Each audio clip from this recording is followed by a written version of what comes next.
But first, in just 10 days' time, voters will head to the polls in the general election. Earlier this month, we interviewed the leader of the Liberal Democrats, Ed Davey, and we've also invited Sir Keir Starmer and Rishi Sunak to come and join us over the next coming days. The leader of the SNP, John Swinney, couldn't make it today, but we can ask the SNP's Westminster leader, Stephen Flynn, about the party's key policies, including a pledge to make Scotland an independent country. Good to have you here this morning, Stephen. Thanks for coming in. Good morning. Couple of things first. Swiftie or not Swiftie? Not a Swiftie. Not a Swiftie, OK. Yeah. Establish. Yeah. She just held some record-breaking concerts up in Scotland, of course. She did, and I think everyone enjoyed themselves and loved it. My music tastes probably a little bit more Bruce Springsteen than Bob Dylan, I'm afraid. The boss, that's all right. Yeah. And then we need to address the football as well. I know you're a big football fan. Yeah. Devastated for Scotland yesterday. I love watching any of the teams, the home nations, play. How are you feeling post the result? Absolutely gutted. So I'm a member of the Tartan Army. I go to all of the Scotland games. Of course, wasn't there last night because I was getting to see you both today, but properly gutted. I thought we should have had a penalty. Shouldn't you have had a penalty? I still can't get my head around it. But we didn't. We didn't make enough of the opportunities that we did have. And again, it's a famous Scottish disaster at the end, which I can now hear in my ear, which I really didn't want to see again. I won't look. Don't look. There is something very special, and I say this as an Englishman. I'm a proud supporter of all the home nations, but your support is always exceptional. Yeah, they're amazing. I don't know if you've seen the footage of the two guys in Cologne when it was pouring rain. They were holding the umbrella up. It's testament to the folk that go, and that's why I go to the games as well, because they're just such nice people. Who are you going to be supporting now then? Probably the French, I think. Probably the French? Yes. You can't bring yourself to support do it. The old alliance between Scotland and France is alive and well. Je suis français. That digs me out of that hole, I think. Oh, yes. Well, so let's talk about the SNP. 3 leaders within the space of 18 months. John Swinney is there now. Do you think people lack a little bit of confidence, maybe, because of that? Yeah, maybe they do. Maybe they do, and it's probably understandable. There's been a lot of turmoil within the party. And, I feel that, and when we go and speak to people, people say that to us as well. Like, they wonder what's happened and why we've gone from this very stable unit to something which perhaps isn't as stable. The thing that provides them with reassurance is John, because John is a very serious, stable politician himself, someone with huge experience, who's guided Scotland through some pretty challenging times in the past as Finance Secretary. And now, of course, he's back in the top job, and I think he's making a pretty good fist of it so far. And, the people that we're speaking to are just reassured by his presence, and they know that in these very uncertain times with the cost of living crisis, with the challenges in our NHS, that they need someone who they can trust, and I think that they can trust John. Yeah. Talking of trust in politicians, which has typically been an all-time low across Westminster and north of the border, there are controversies surrounding the Conservatives at the moment with betting on the election and the election date as well. Your own controversy that we've been hearing about, I know John Swinney did address this yesterday, but there's a question about taxpayers' money being used to buy stamps within the campaign as well. The stamp fairy was a phrase that was used on a WhatsApp. The reason it's important is for people to understand that taxpayers' money being used in these ways is not what it's there for. Yeah, I mean, I've seen those stories, and they did surprise me. I think it's from a WhatsApp group with staff members where they've spoken loosely about how stamps could or perhaps couldn't be used. I think John addressed it at the weekend and said that the reassurances he's had is that no stamps have been used for election purposes. That provides me with reassurance, certainly, and hopefully it provides the public with reassurance as well, because you're right, I think trust in politics is at an all-time low at the moment because of the scandals we've had, whether that's Partygate, whether that's Liz Truss crashing the economy, or whether it's the constant stuff that's coming out from the Conservatives at the moment. We shouldn't be feeding into that, and hopefully John's provided the public with the reassurance that they provide. It must be frustrating when there is something that's connected to your party that could sort of suggest that people, there's something iffy going on, though. Yeah, of course it's annoying, because we want to be talking about the big issues of the day, which is, of course, the cost of living crisis and the pressure being put on our NHS. I know all too well from when I was growing up how important it is that people have access to the money they require, how stretched household finances can be. I was just a normal working-class family like everyone else in Dundee and Brecon when I was growing up. And the household pressures that people are feeling at the moment are huge, and that's what we should be talking about. How do you address those issues? How do you make sure people get appointments in the hospitals that they require?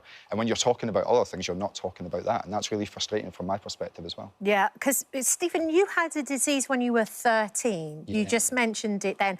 A vascular necrosis. Yes. What is that? So essentially, I was running through school one day. I was given the school register as you're given to go and take up to the front door to the reception. I jumped down a flight of stairs and I collapsed. And out of nowhere, though, you felt no pain. Out of nowhere, yeah. It was actually, and I had a lot of pain in my knee, and I had to kind of drag myself along a floor and then up another flight of stairs. I had one of the really old mobile phones. You might remember them. The bricks. Sort of, yeah, the old like, Motorola Nokia thing. And I don't know why I had it, but I phoned my dad up, who phoned the school, and the teachers came down and got me. And I spent the next 18 years basically as a disabled man. I got my hip taken out a couple of years ago in the winter of 2020, which was life-changing because obviously up till that point I'd walked with crutches.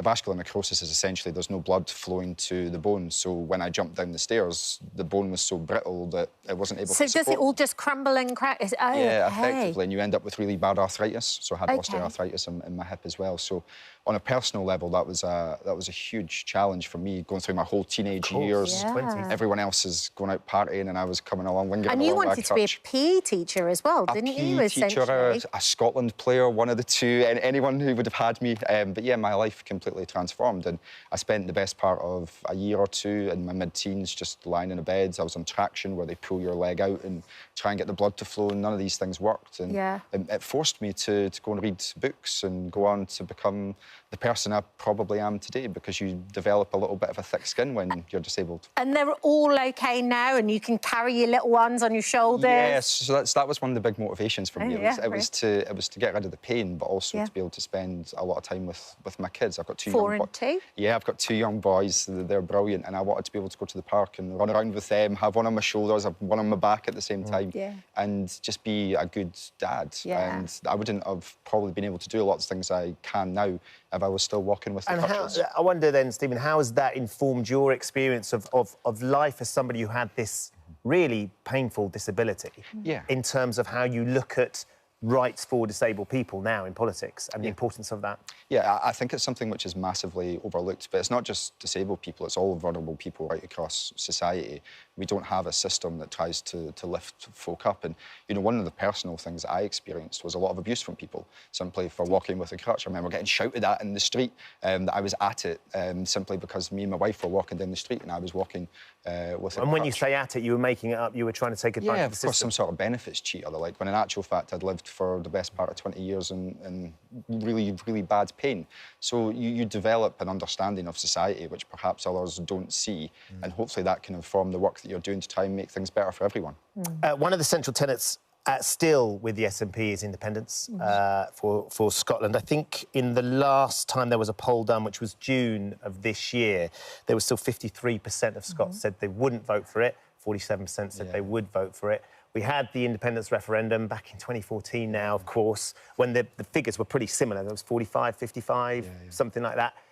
What's the situation there, Stephen? Does it feel like actually right now, even now to this day, all those years later, the majority of Scots still don't want or still wouldn't vote for independence? I think it's very much a toss-up. It is around 50-50, whether it's one poll that has the no leading just by a small margin or the yes leading by a small margin. The challenge for us is to change that, and to change that dial, and to convince more people that Scotland should and could be an independent country. And the reason why we want Scotland to be independent is so that we can make decisions for ourselves. It's a very basic argument. So a lot of the challenges that we faced in society over the course of the last 14 years, austerity, so the cuts to the public sector, Brexit, which Scotland didn't vote for, the challenges with the cost of living crisis, they've emanated from Westminster. And unfortunately, in Scotland, we don't have a huge say in Westminster and able to change our future for the better. You did have, and the argument was it was a once-in-a-lifetime opportunity in 2014 when the Scots did have a huge say. They had that say and they voted to stay. I guess democracy doesn't start and stop on one date, though, and if the people want something to happen, if they want to see a change, if they want to have that opportunity to decide their own future, then they should be given. So will it keep going then? Because if you don't get the majority this election, what's going to happen with that chase of independence? Because I think Keir Starmer has said that he won't open Friday. those conversations. And is that not a worrying thing in democracy, that the future Prime Minister, because this election's done, Keir Starmer is going to be Prime Minister, can go on national television and say to the people of Scotland, it doesn't really matter how you vote, it doesn't matter if you want something, I'm not going to allow it to happen. You know, Boris Johnson said that, Liz Truss said that, Rishi Sunak said that, and people kind of shrugged their shoulders and said, well, the Tories would say that. It's a little bit different for a Labour Prime Minister to go on the television and basically tell the public in Scotland that it doesn't matter what you believe in, I'm not going to let it happen. That's not how democracy should work. And I think the focus in that regard should very much be on the Labour Party and how they continue to deny Scotland its democratic If you don't view. get the majority that you need, though, will the independence be something that you sort of have to change your direction on? So I would like to think that we will get that majority in the election. There's a lot of seats in Scotland that are on a knife edge, particularly in the central belt, and you know we're going to be focusing on winning and getting over our positive vision. And ultimately, no, it doesn't start or stop with one election. We believe that Scotland can make decisions for itself in the same way that every other nation does, whether it's Ireland, Norway, Denmark, or other small nations right across Europe and the rest of the world. I don't think we're unique in being unable to make the big decisions for ourselves, and hopefully one day Scotland will become independent and we could be good partners and friends with England, Wales and Ireland as well. Yeah. Well, thank you very much for joining us this morning. Thank you. Yeah, cheers, Stephen. Thank you for coming in. Very nice to meet you. Lorraine would be remiss if I didn't ask what your thoughts are for Dundee United next season. United are going to fly next season. Okay.